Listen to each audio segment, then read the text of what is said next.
بسم اللہ الرحمن الرحیم۔ السلام علیکم۔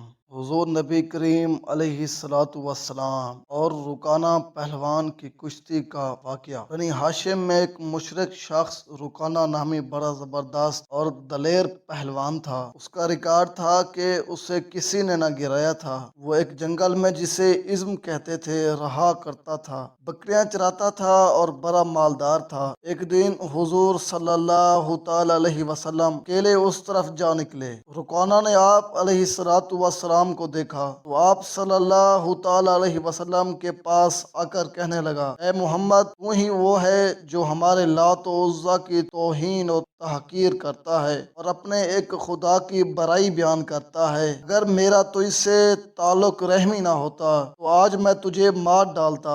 آپ میرے ساتھ کشتی کر، تو اپنے خدا کو پکار، میں اپنے لات و عزیٰ کو پکارتا ہوں، دیکھیں تو تمہارے خدا میں کتنی طاقت ہے۔ حضور صلی اللہ تعالی علیہ وسلم نے فرمایا، رکانہ، اگر کشتی ہی کرنی ہے تو چل، میں تیار ہوں۔ رکانہ یہ جواب سن کر اول تو حیران ہوا اور پھر بڑے غرور کے ساتھ مقابلے میں کھڑا ہو گیا۔ حضور صلی اللہ علیہ وسلم نے پہلی ہی جھپٹ میں اسے گرا لیا اور اس کے سینے پر بیٹھ گئے۔ رکانہ عمر میں پہلی مرتبہ گر کر بڑا شرمندہ بھی ہوا اور حیران بھی، اور بولا، اے محمد، میرے سینے سے اٹھ کھڑے ہو، میرے لات و عزیٰ نے میری طرف دھیان نہیں کیا، ایک بار اور موقع دو اور آؤ دوسری مرتبہ کشتی لڑیں۔ حضور صلی اللہ تعالی علیہ وسلم سینے سے اٹھ کھڑے ہوئے اور دوبارہ کشتی کے لیے رکانہ بھی اٹھا۔ حضور صلی اللہ تعالی علیہ وسلم نے دوسری مرتبہ بھی رکانہ کو پل بھر میں گرا لیا۔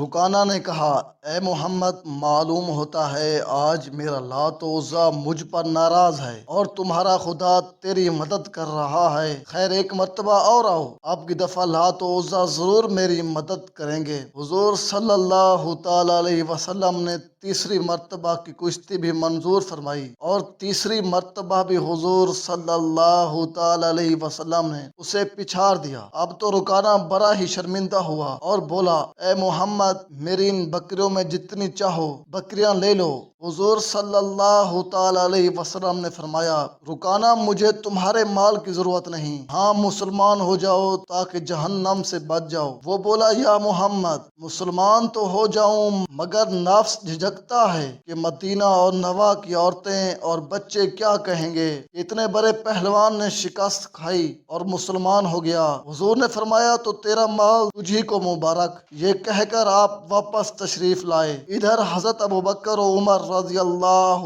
عنہما آپ صلی اللہ تعالی علیہ وسلم کی تلاش میں تھے اور یہ معلوم کر کے کہ حضور وادی عزم کی طرف تشریف لے گئے ہیں متفکر تھے کہ اس طرف رکانہ پہلوان رہتا ہے، حضور صلی اللہ تعالی علیہ وسلم کو کوئی ایذا نہ پہنچا دے۔ حضور صلی اللہ تعالی علیہ وسلم کو واپس تشریف لاتے دیکھ کر دونوں حضرات حضور صلی اللہ تعالی علیہ وسلم کی خدمت مبارکہ میں حاضر ہوئے اور عرض کیا، یا رسول اللہ صلی اللہ تعالی علیہ وسلم، آپ ادھر اکیلے کیوں تشریف لے گئے تھے جبکہ اس کی طرف رکانہ پہلوان جو بڑا زور آور اور دشمن اسلام ہے رہتا ہے؟ حضور صلی اللہ تعالی علیہ وسلم یہ سن کر مسکرائے اور فرمایا، جب میرا اللہ ہر وقت میرے ساتھ ہے پھر کسی رکانہ وکانہ کی کیا پرواہ، لو اس رکانہ کی پہلوانی کا قصہ سنو۔ چنانچہ حضور صلی اللہ تعالی علیہ وسلم نے سارا قصہ سنایا۔ صدیق و فاروق رضی اللہ عنہما